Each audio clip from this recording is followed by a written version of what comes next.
going to go ahead and get started with some brief housekeeping. Disattivato il microfono. Thank you all for joining and welcome to the first facilitated session of the Climate Ambition Accelerator UK, Netherlands and Ireland track. This session is going to be very much focused on greenhouse gas accounting. So I know that lots of you have completed the modules that we asked you to in advance of this session, and thank you to everyone who has done that and sent forward questions. We do have quite a lot of questions that we submitted in advance. So just before I hand over to our colleagues from WSP, who are going to be on hand to answer lots of those questions, you'll notice that we are recording this session. This will be sent round to all participants of the Climate Ambition Accelerator track, for those who couldn't join us today, but also if you want to return and look through some of those answers again as well. If I could ask you to remain on mute until you have questions, that would be much appreciated, but we would very much encourage you to have your camera on, particularly when we get to the discussion segment of this session. If you do have questions throughout the presentation, when I do hand over to my colleagues from WSP, then please feel free to raise a virtual hand or come off mute and interrupt. That's quite all right. Very quickly on the agenda. So welcome and agenda, we can tick that off. We're joined by Callum Anderson, Senior Sustainability Consultant at WSP, and Adam Philpott, who's also a consultant within the Sustainability and Climate Change team at WSP. They're going to spend 5 to 10 minutes providing a brief recap of that on-demand content, which lots of you have completed, but not all of you. And then the majority of the session, as mentioned in previous communications, will be dedicated to Q&A and discussion. So we'll first start by answering those questions that were submitted in advance of the session, and then we'll open it up more to live Q&A and discussion. Without further ado, I will hand over to Callum and Adam, who will take us through the rest of this session. Thanks, Rob. I'm going to quickly bring up the slides.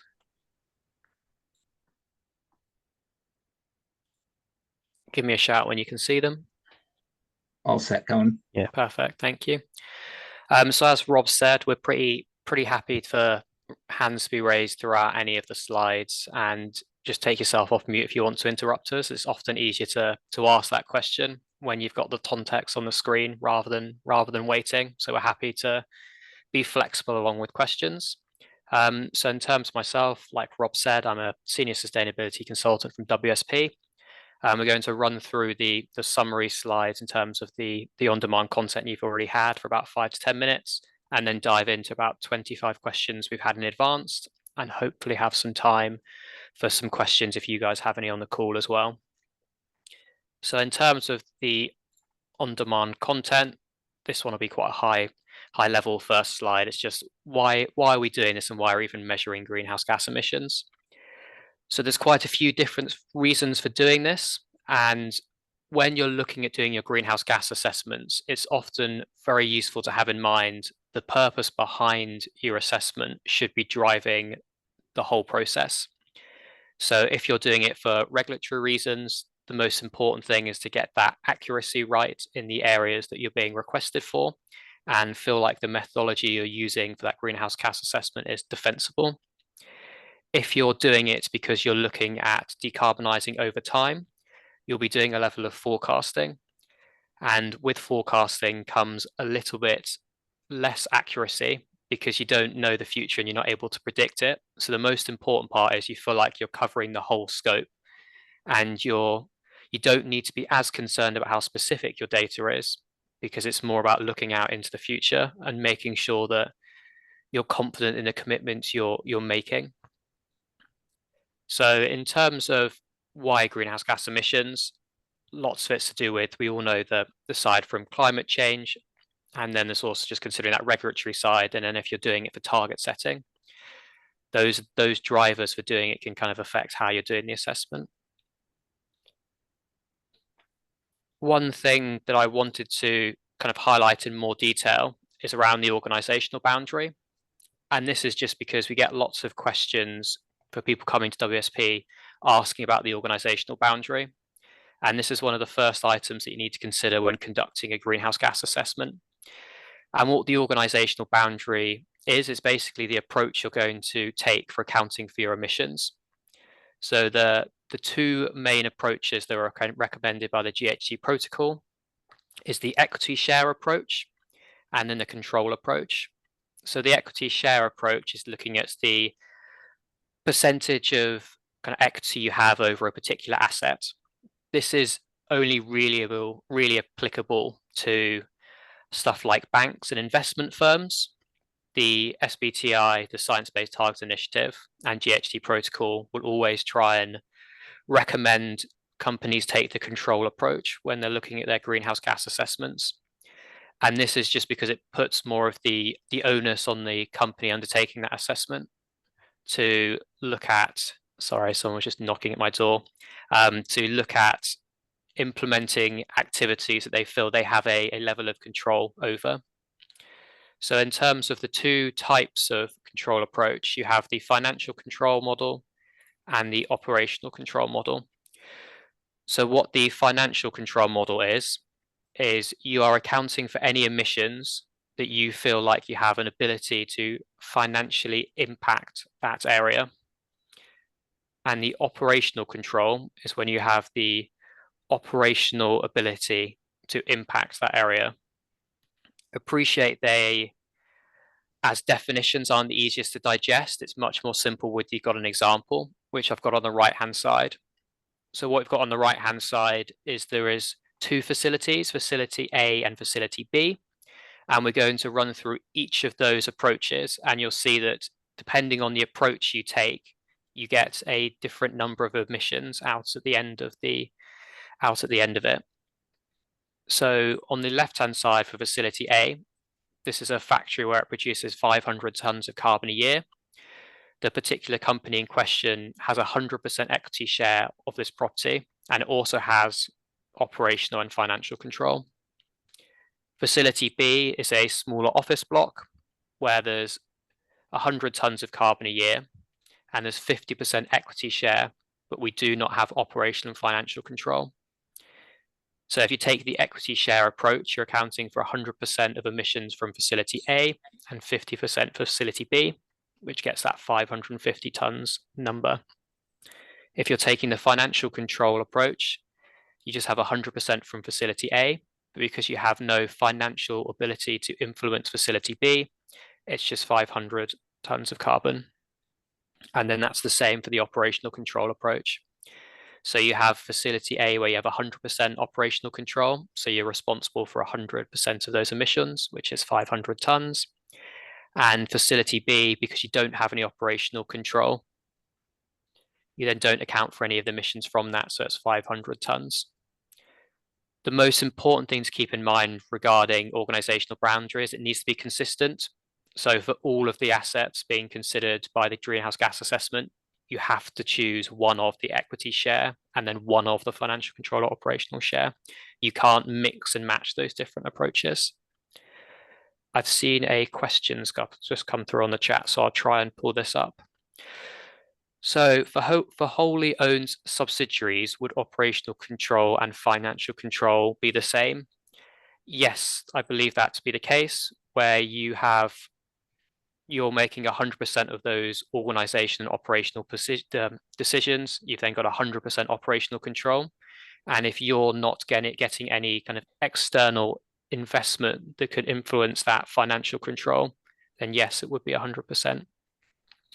You'd have to choose, though, one of the financial control or one of the operational control approaches. You can't mix and match both of them. If you are looking at taking the baseline to a science-based targets initiative, so you're looking at setting a baseline and then setting a future target, science-based targets initiative have a preference for the operational control over the financial control, just because it's easier for them to be able to check that that is correct. And it's also, when you have operational control, it's easier to put across that operational control rather than try and influence something just through finance. So for example, if you own an office building, it's a lot easier for you to make the decisions on what energy tariff you are if you own that building and have operational control over it, rather than having a financial incentive that you then have to speak to the landlord to be able to do that. Is there any questions on organizational boundary?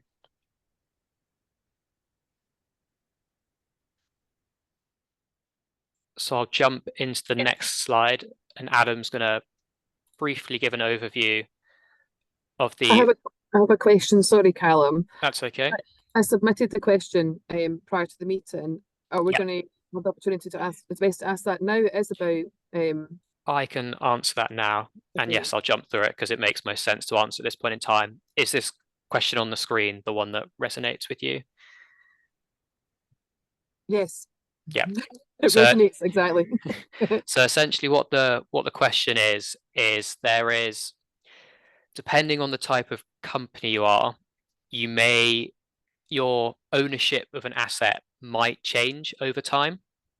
So the first thing to consider is when you're doing a corporate baseline, which is what this GHG assessment's for, you consider your ownership at a single point in time for that asset. So it would just be in the year that you're reporting it. So if you're taking the operational control approach and you have asset, I'll jump to this example. So you've got facility A and facility B, and you have 100% ownership of facility A in a year, but only have 50% facility B in a year, and you're taking that control approach, you then have 100% of facility A and 50% of facility B. If then that changes in a future year and you're still taking that operational control approach, those percentages in terms of your level of ownership over those assets changes. Does that make sense, Karen? It does make sense, I suppose. As soon as you then divest completely, you then remove it out your baseline and everything. Yeah. So I think my challenge then is, how do I forecast when I don't know what the future is? And then how do I set targets? So it'll probably be more about the targeting session than about this. So I understand the reporting and collecting. It's just probably the next bit. Yeah, it's probably the next bit. I'm happy to try and give you a high level answer to that, given you've asked that on the call. So the first part is SBTi have a preference to set your baseline during what they consider a normal operating year, which is simple for some companies. It's really complicated for others. For example, for yourself, Karen, if your company owns 10 assets and that percentage is going to be different every single year, it's hard for you to judge what is a normal operating year for yourselves. And we're only 2 years old as well. So we are only in growth, and it's only going to be more projects, if that makes sense, if we're doing the right thing. Yeah. So what SBTi require is, say you've got your emissions in 2023 and they are 100 tons, and then you do your calculation in 2025 and suddenly they're 200 tons. You've obviously gone up in your emissions and you're not going down. So what SBTi require is if that your emissions change by more than 5%, or the level of operational control you have changes by more than 5%, science-based target recommend rebaselining. So what this would be going back to your original baseline, considering your current company activity, and then applying that to your baseline. And that will essentially uplift your baseline to be in line with your current company operating policies. This is complicated because you've obviously got different percentage ownerships of different assets. So how you would do that, I'm not quite sure, to be honest, without knowing a little bit more about the companies. So Science-Based Target Initiative do have a kind of an email address that will respond to those sorts of questions. You won't be unique in that scenario. There's lots of companies. The key one is solar farms, who they will be responsible operationally for building the solar farm, but they won't necessarily be responsible for they may then sell it once it's been built to someone else who then operates it. And that's the part where that handover happens, and how that's handled by Science-Based Target. They will have answers to that, because you won't be the only company doing that and going through that process. Okay, that's great. I'm so glad I've got a consultancy budget format. That's perfect. Thanks very much, Callum. So I'll jump back and let Adam go over operational boundary, and I'll jump into the other questions as well. Cool. Thanks, Callum, and hi, everyone. So once you've identified which organizational boundary is most appropriate for you, the next step is then to look at identifying your emission sources and categorizing them, which is typically done across 3 different scopes, which are shown on the screen. Firstly, scope 1 is essentially your direct emissions from sources that you own and control. So this would be fuel combusted in any company-owned vehicles, for example, or any refrigerant leakages in air conditioning systems that you might own. The next scope is scope 2, which is where we start to see some indirect emissions for the first time, and this is purely coming from the generation of any purchased energy, such as electricity, that's purchased off-site. Is generated off-site, purchased from such as the national grid, and then we have scope 3, which is essentially all other indirect emissions. It's the scope 1 and 2 of your value chain, and this is split up into 15 different categories, which are shown on the diagram on the screen, which will show it a bit bigger in a minute. But essentially, they are split between upstream activities, so things related to what you purchase, and downstream activities related to outputs of your company, such as sold products. So the first category of scope 3 is in the top left-hand corner, purchase goods and services. And it does what it says on the tin. This is the emissions of what you purchase in the reporting year. And then category 2 is specific to any capital goods that you purchase and the emissions related to producing those. Fuel and energy related activities is the category 3. This is the indirect emissions related to the generation or extraction of fuel and energy that you've put in your scope 1 and 2. Transportation and distribution is category 4. And this looks at any purchased courier services and the distribution of your sold products. Distribution of products that you've purchased in the reporting year in vehicles that is not owned by the reporting company. Category 5 looks into waste generated operations, and this is where water and wastewater is also included. Business travel, employee commuting, are the 2 travel related to your employees. Those make up categories 6 and 7. And then the last one in the upstream activities is leased assets, category 8, where you'll report any emissions related to the operation of assets that you lease, such as office spaces. And then moving on to downstream activities, we see transport and distribution again. This is one that we see a bit less common, but it's any distribution of sold products where the vehicles aren't owned by the reporting company and where it's not purchased by the reporting company, because that would sit in the upstream activities as a purchase in the transport and distribution category 4. Then moving on to category 9, processing of sold products. So any products you might sell that are part of a manufacturing process, the emissions of that process is involved there. And then the category 9 is use of sold products. So this is use of any products throughout their lifetime that you've sold to an end user, which might be consumer or a business.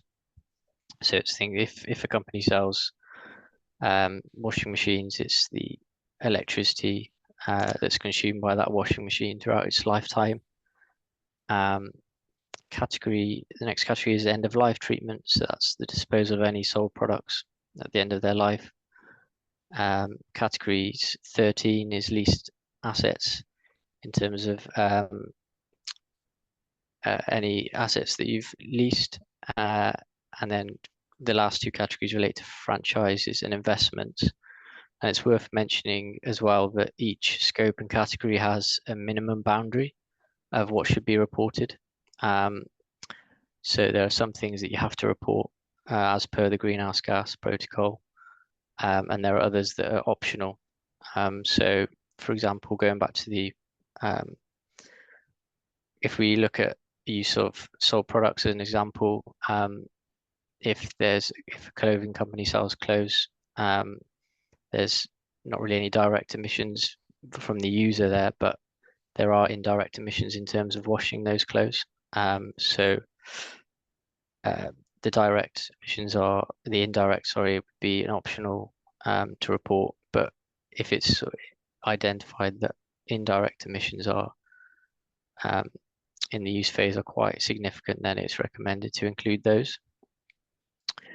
And in terms of minimum boundaries, SBTI does differ slightly compared to the greenhouse gas protocol. So SBTI is requires a bit more in terms of it wants to see all transport emissions reported on a well-to-wheel basis. Whereas, for example, the greenhouse gas protocol, the minimum boundary for business travel is tank to wheel. And I think that's that slide there. Have we got any questions coming in for that so far? There's one in the chat, Adam, around what to do when you've got a media or digital company, and they obviously they don't sell a physical product. They sell more of a service in terms of, for example, us on this presentation. Our service from WSP here is us presenting this this session rather than a physical product. And the questions around how do you account for that use of sold products? And I think Adam covered it with the clothes example. There's no direct emissions, so you wouldn't have to report any direct emissions for that use of that sold product. There is then the question, and that's the minimum boundary. There's then the question around which indirect emissions could be covered by that. So if you've got a service that you're providing, is there any electricity involved with the use of that service? Would then come under the indirect emissions. The use of sold products and processing of sold products is where there's quite a lot of different opinions among the industry. So there's a recent example for a travel company. So there's a company that owns an online piece of software, and what they do is they connect a company that owns lots of vehicles to then customers who rent out those vehicles. And the platform just basically takes, for example, if I want to rent a van to move some items between like a house and a friend's house, what I would do is I would go to this website and I would say, I want to use this type of van. And then that company would then source that type of van from a different company. And the only service that company is offering is just connecting me to the provider of the van. And strictly under the minimum boundary of science-based targets, they wouldn't have to report the miles driven by that van under their minimum boundary. However, science-based targets initiatives are saying that they have a level of control over the type of vans that they're allowing people to purchase and rent. So science-based targets are saying that they want travel companies to include the emissions from miles traveled by vehicles that they have that are allowing customers to use. There's a lot of conversation going on between travel companies and SBTI on the back of that, because they don't feel they are directly responsible for those emissions. They don't feel like they have a lot of ability to influence them. So the space is slightly changing in terms of those minimum boundaries, especially when it comes to processing of sold products and use of sold products. Is there anything to add from your side, Adam? No, that was great. So what I'll do is I'll quickly jump into some of the questions, and I appreciate another one's come through on the chat now, so I'll try and pick that up quickly. In the case of reporting for a subsidiary that is technically buying the finished product from the parent company, where the subsidiary is then a sales company without its own production, should the emissions relating to the manufacture of the product be considered as scope 1 or scope 3? So let's take the example of I'm essentially a middleman where I am buying lots of concrete off a manufacturer. So I'm buying that concrete off a manufacturer, and that would go in my scope 3 category 1 because I'm purchasing that product, I'm purchasing that concrete. And then the use of that concrete would then go in my upstream emissions in scope 3 sold products. If I was the company that was producing the concrete and actually manufacturing it, the direct emissions from that would then go in scope 3. But because I'm just purchasing the completed product, it would go in scope 3 category 1. Is there any questions on those different categories before I jump into some of the pre-asked questions?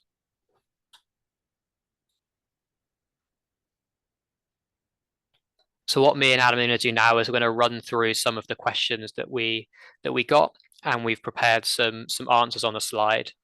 There was quite a few questions that came through, so what we've done is we have answered all of them, but we're not going to go through all of them in this session now, and we will be providing those offline answers as well. So we're just going to run through these one by one, and then feel free to interrupt us if you don't feel like we've fully covered or understood the question. Happy to take them and have some additional context added if needed. So quite a few questions came through about emission factor databases.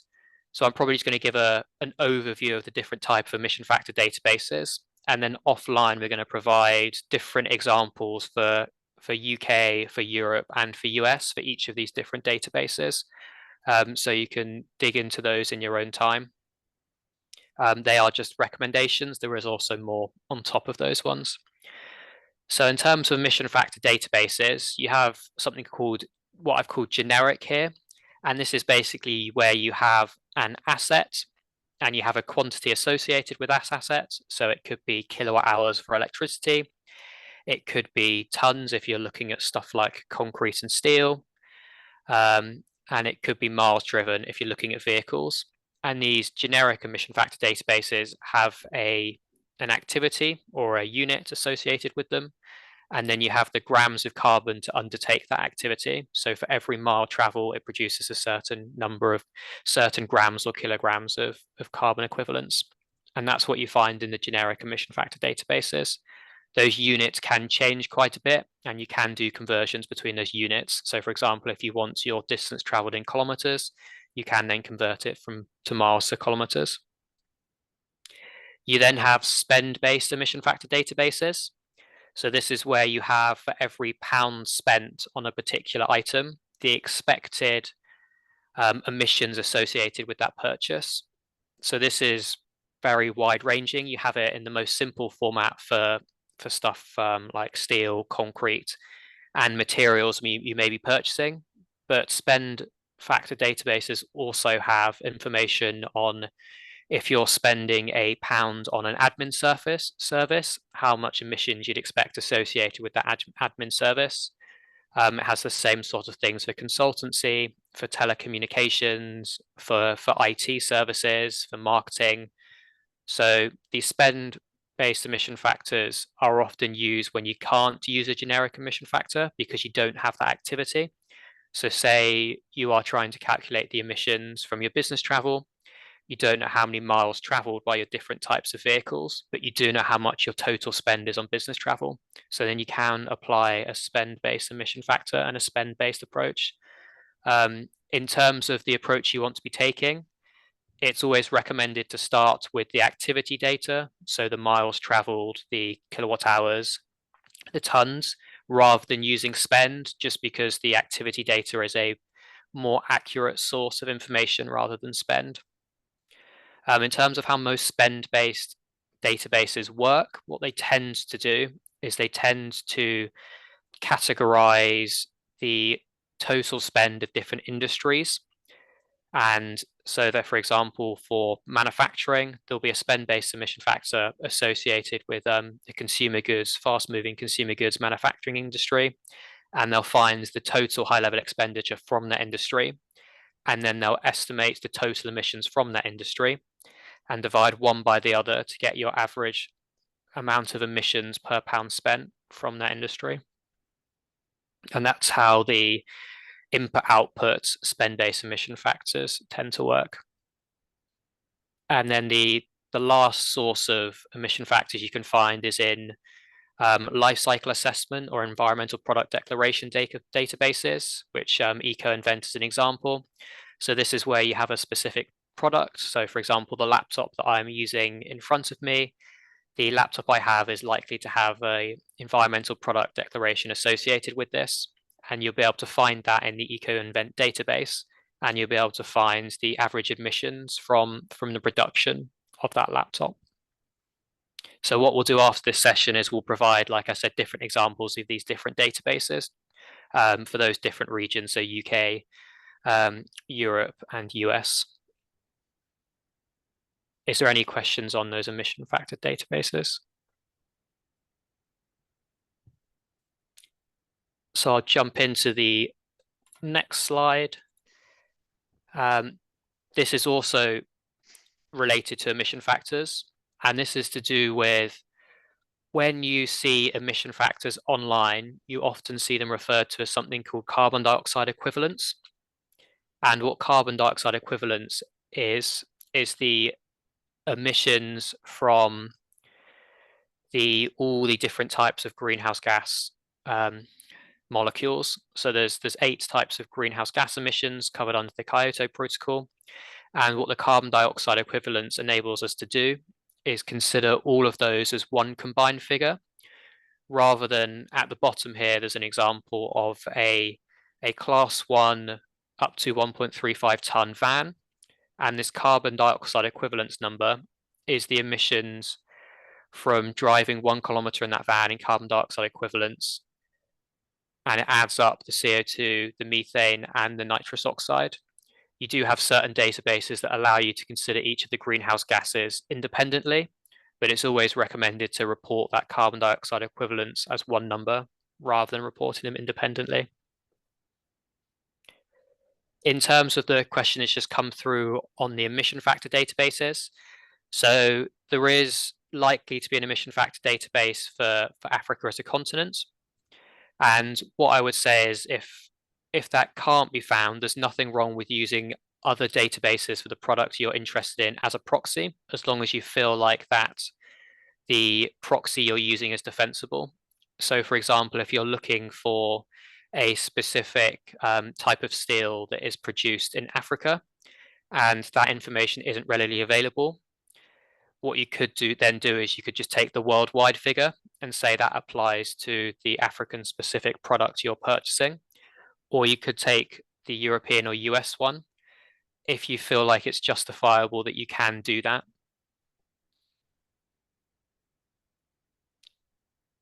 So I think that's everything on emission factors. Is there anything from your side to add, Adam? No, I think that's good. Appreciate we're going through these questions quite quickly as well. There was quite a few that's come through, so we're trying to cover as many as we can do. Cool. So next question was around one of the challenges, which is getting clear, concise data from internal teams when it comes to Scope 3, and around how can we sort of get that data and incentivize our internal teams. So I think the first step would be, when you're engaging with your internal teams, to be clear on the purpose of your data request, especially if it's in regards to a mandatory reporting requirement you have, and to demonstrate the importance of meeting that, and identifying who those people are internally and where that data needs to come from at an early stage, to give them plenty of time and advance notice so that they can prepare. Then in terms of the actual communication and follow-ups, it's probably best to do this in verbally, in calls or in person if possible, rather than an email. That usually facilitates conversation and highlights the importance of the request a bit more as well.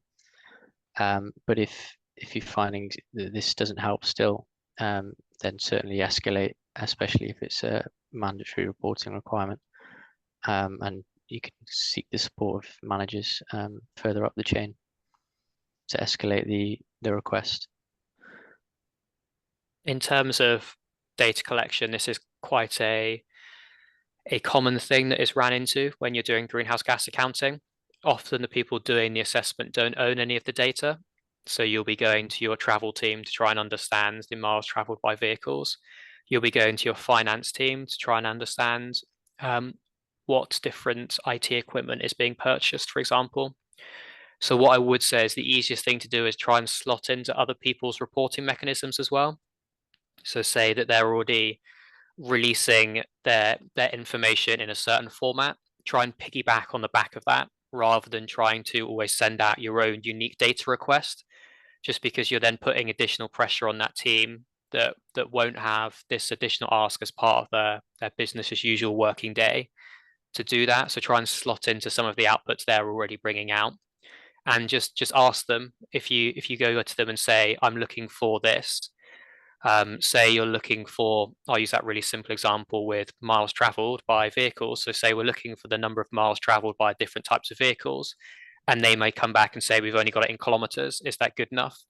And by having that engagement, it means that you can adjust your mechanism for doing the calculations to be able to suit the data coming in, because the data collection is often one of the most time-consuming processes to be able to do that, just because you may be having to talk to different parts of your businesses. And they may not always have that requirement on them to do that. So often it's coming in as a new request for the business. There's a question that's come through on the chat that's talking about minimum boundaries around scope 3, so that use of sold products.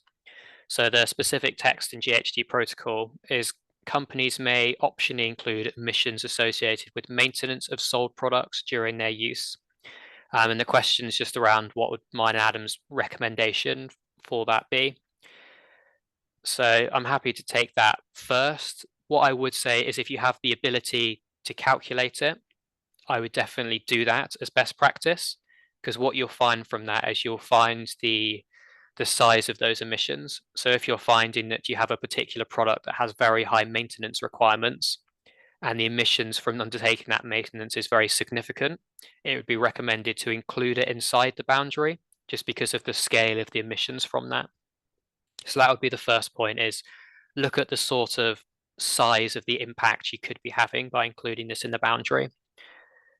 The other then part to consider, and why it is the minimum boundary, not why it's an optional inclusion, is you have to think about your level of control over that maintenance.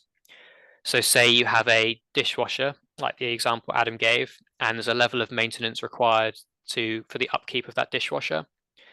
So compared to the energy usage, I'd expect the maintenance emissions to be small, but it's also, you don't have much control over those maintenance emissions. So depending on that product and who it's sold to, they may take very different approaches to the maintenance. So some of them might just buy a new one rather than even look at maintaining it if something goes wrong. Some of them might take it to a certain supplier that's really intensive and replaces lots of the different components of the dishwasher.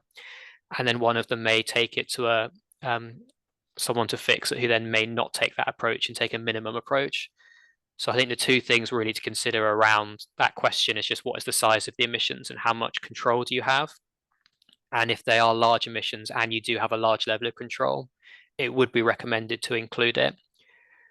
I would say when you are reporting, where you are going beyond the minimum boundary, I would state that somewhere in a methodology statement or alongside your emissions, just so that's captured.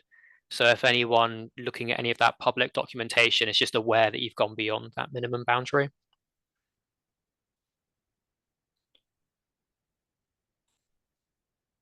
Going to quickly jump through a question around assumptions. So the specific question was around, how do you forecast data if you don't have a full year report? There isn't one rule around making assumptions, and when I recommend how to make assumptions, I always go back to what is the point behind the assessment. So are you looking to do it for regulatory reasons? If so, you need to be able to stand up and say, I'm confident behind this assumption, I feel like I can defend it. If it's for forecasting, it's slightly less, there's less of a requirement to be able to do that, but you obviously still want it to be as accurate as possible. So in terms of your hierarchy for making assumptions, if you are looking at which type of activity data to use, it's always best to go with that primary data. So that's if we're taking the example of the amounts of gas used inside a building to heat a building. The primary data would be that metered gas. Your secondary data would be then any estimates or bills from the supplier. So say you don't know how much gas you're getting, but you know how much you're paying for it. That would be your secondary data. And then the last thing you'd want to then is go out and use assumptions. And when you want to use assumptions, you want to make sure they're as closely related to your situation as possible. So say you are an office building that is situated in London, and you don't know how much gas you're using and you don't know how much you're paying for it. So you want to then try and find the average gas consumption from yourself so you can report it. So there is industry average kind of amounts of gas produced per meter squared of building that could be used. So you want to try and find, if it's possible, a building that closely resembles your office. If that's not possible, then you could just choose any office. And if that's not possible, you could look at the average gas consumed just by a company of your size. So you kind of step back away from trying to align that assumption as closely as possible to the specific circumstance you're looking at. But obviously, the further away you get from your specific circumstances, the more high level that assumption becomes. Just in terms of the example at the top, so what you often run into is you may be trying to look at your emissions from an office, but you may only have the primary meter data for 9 out of 12 months. So what you could look at doing is estimating those other months. So there's a couple of different approaches you could take to that. And the most important part is you just feel like that you could justify it if you're requested to and someone asks, why have you made that specific assumption? So the example being that you might not know the 3 middle summer months. So June, July, August, and you may have to estimate those. So the different ways you could estimate them is by taking all the other 9 months you do have data for, and then finding the average for 1 month and applying that for all the months across the summer, which would be justifiable if you felt like that was all the information you had. However, if you are running something like a factory in a really warm country that has really warm summers and really cold winters, what you're finding by taking that approach is you may be overestimating your usage of energy in the summer, because you may be using more energy in the winter than you would be in the summer to heat those buildings. So what you could do is you could say, okay, we don't know June, July, August, but we do know the months either side of that. So we do know May and September. So you could take the average energy consumption for May and September and then apply that for each of those unknown months. Those are kind of two different ways to tackle the same problem, and neither of them are wrong as such. It's just which you feel are most defensible. As long as your assumptions are kind of obvious and transparent, and where appropriate, they should be consistent. The last thing to note on assumptions is you just should always be taking the worst case scenario. So say you're looking at the number of miles traveled by your business travel team and they give you a range, you should always take the highest value as the worst case scenario in carbon accounting. And then if you're looking at doing emission savings and forecasting, and you think you're going to save 10 to 12,000 miles by a particular initiative, you should always assume the worst case scenario, so that lower value of 10,000. Is there any questions on assumptions and how you can make those?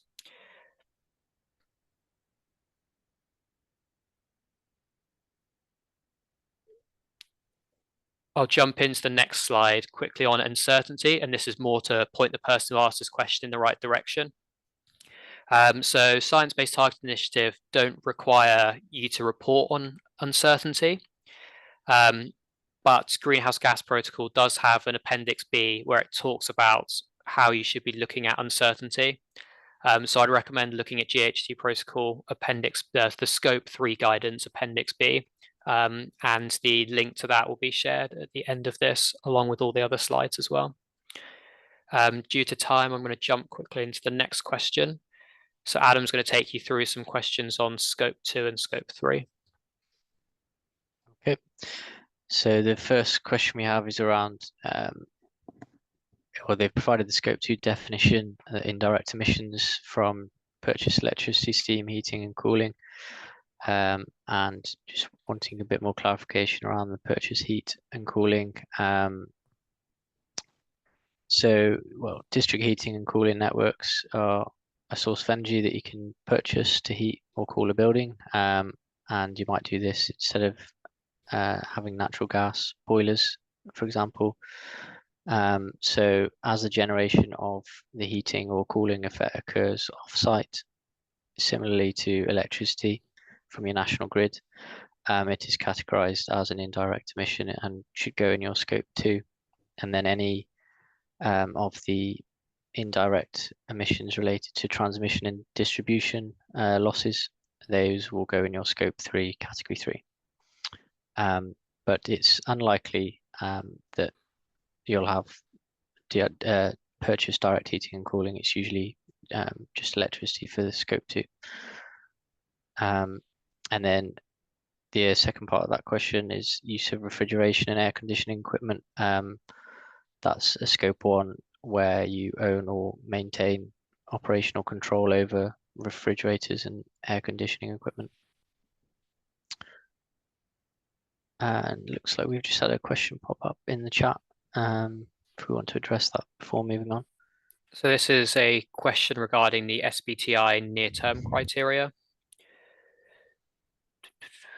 So it's SBTi criteria near-term C21, which is specific criteria in SBTi, renewable energy, scope 2. So to meet the 1.5 degree cooling goal, 80% of renewable electricity by 2025 and 100% renewable energy procurement. So I'm trying to fully understand the question. Reading it out loud probably isn't the easiest way to do that. So I'm going to read it again quickly.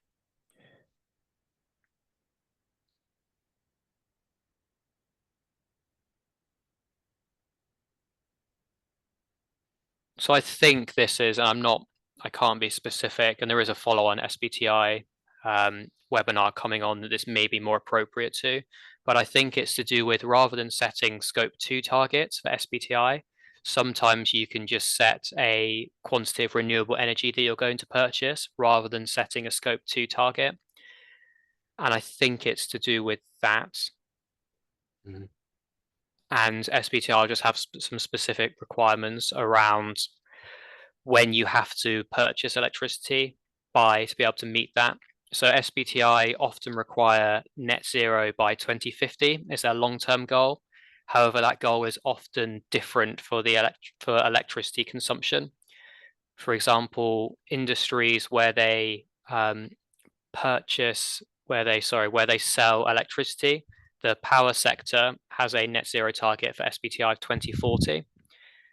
So that's the slight deviation from the norm for there.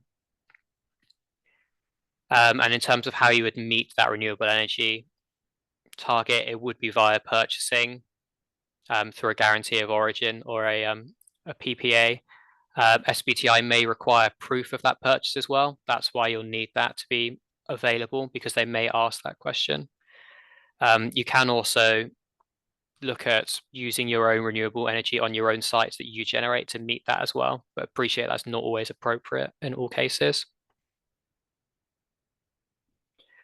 There's a question that's come through around uncertainty and if it's which emission scopes it's applicable to. So the reason it's often mentioned only around scope 3 is because companies don't have as strong a assessment because they have less information around calculating their scope 3 emissions. In terms of uncertainty for scope 1 and scope 2, so there should be a lower level of uncertainty if you have the stuff like the kilowatt hours for your electricity and the meters cubed or kilowatt hours of your gas and the miles traveled by your vehicles. So you should feel they are more accurate. If you're using less accurate measures for your scope 1 and scope 2, the context of that GHG protocol is discussing scope 3 uncertainty will be applicable to scope 1 and scope 2. But like I said, it's not something SBTi ask for, and it's not something you're required to report on. It's more of best practice in terms of how you're then looking at data improvement, because where your lower level of uncertainty is where you should be targeting data improvement moving forward. I'm going to jump through some of these questions and probably answer them quite quickly because we've only got 3 minutes left. So quickly on this one, yes, it is best practice to report location and market-based. When you go to SBTi, they only require reporting one of location or market-based. So you just have to have a preference when you go to SBTi because you can only set a target against one of them. And what I would say is in public documentation, where you're trying to keep it as high level as possible, you can report just one of them to avoid level of confusion. Because appreciate if you then reporting both your scope 2 emissions twice, it can provide a level of confusion publicly. So if you have a kind of a document, so you're an electricity company and you want to publish your intensity of the electricity you produce, just reporting one number rather than reporting both it's probably the best way to move forward with that. We've talked about minimum boundary quickly already. So I'm going to quickly go through some questions about science-based target, and appreciate we'll pick up some of these later on. And we had a quick chat around this at the start. For growing industries, it's best to try and pick a baseline year that best represents what you'd consider your normal business activity. And then, like we said, if there's a structural change that promotes a greater than 5% overall change in emissions, SBTi will recommend rebaselining. This is quite a straightforward one. If you have a parent company that has submitted a science-based target, historically, SBTis do not want those subsidiary companies to also submit to SBTi if the parent company already has one. And that was historic guidance. They're a little bit less specific on it these days. So my advice would be, if you are a subsidiary where your parent company has already set a science-based target, would be to reach out to them and ask them that direct question and provide them a level of context. We now have a couple of questions on reporting. I'll let Adam take this one quickly. And I think there's 3 questions on reporting afterwards. I'll quickly jump through as well. And then we should be able to finish, like you say, Rob, for 2 minutes too, so you can close out as well. Yeah. So quickly on emissions intensity ratios. So alongside your scope 1, 2, 3 total emissions, you might want to have an emissions intensity ratio, which might be expressed as tons of carbon dioxide equivalent per full-time equivalent employee, which is quite useful, particularly as businesses grow, to compare emissions over time. So in terms of the FTE ratio, it should include only employees directly employed, so no contractors. And as FTE numbers may change throughout the year, we recommend using an average number, which best represents the reporting year in question. Optionally, you might decide that FTE isn't the most relevant for your type of business, and that there are other ratios that might be better. So expressing it per pound spent, or pound of profit, or per kilowatt hours. It's really up to your business in particular. And that's emissions intensity ratios. Anything to add on that one, Callum? Just to say, you might have covered this and I might have missed it, so apologies if I did, Adam. You kind of use these intensities to allow direct comparison between years. So if you're an energy company that is growing and each year you're producing more energy, you can use that intensity ratio to see if actually for every kilowatt hour you are making, if you are decarbonizing, even though you are producing more energy each year, is that energy becoming less intensive? Is the idea behind these intensity ratios to allow that direct comparison between years. Alexa, just to answer your question in the chat. So there may be times when a parent company doesn't want to submit to SBTi, and the subsidiary is more than welcome to independently submit to science-based targets. One thing I would say is be prepared for the question from SBTI in terms of why doesn't the parent company want to submit to SBTI. There is times when it is not appropriate. So it's just be ready to have that, because it is one of the questions they have in their submission form, is if you are a subsidiary, why the parent company isn't submitting. So this is just on verification statements that Adam's going to quickly take. Yep. So once you've calculated the carbon footprint, you can pay for it to be reviewed and verified as accurate by a third party. And they themselves will issue a verification statement. So these are optional, but they're a great way to ensure the rigor and confidence of the results of your carbon footprint, and can actually also be rewarding if you report to certain disclosures or reporting frameworks there, such as GRESB, I know is one that will reward companies with a higher score if they've had their footprint results verified by a third party. Thanks, Adam. So this is just on when you're looking at reporting, which sort of voluntary disclosures should you look at doing. So I put 2 recommendations of 2 websites to look at here. The top one's a free database where you should be able to see the different ESG reporting mechanisms by different locations. So there's 98 policies that are listed in the UK at the Carrot and Stick website.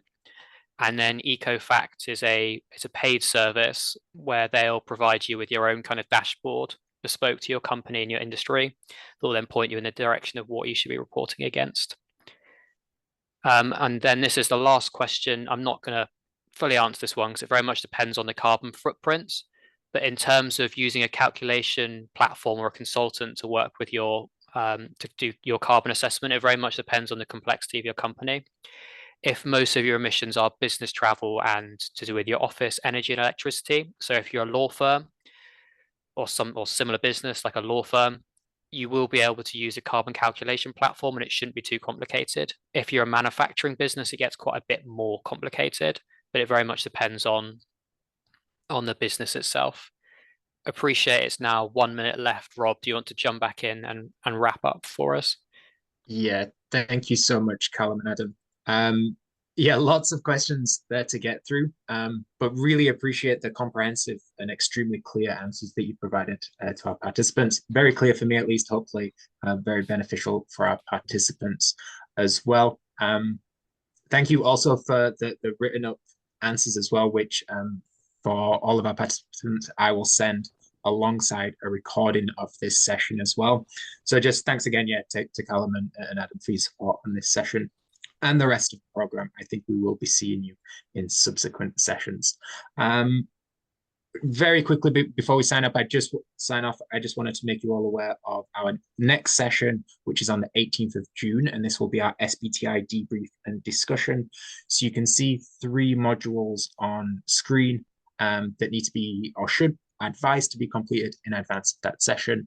And then if you can submit any questions to myself or Firas by the 10th of June, these will be passed on to our science-based target experts at 21 Holistic. And again, that session will take a similar format to this one today. If you have any questions in the meantime, please don't hesitate to ask. But as we are out of time, I will wrap things up now and just thank Callum and Adam once again and you all for joining, and see you in a couple of weeks' time. Thanks, everyone. Thanks, everyone. Thank you. Bye-bye. Cheers. Bye.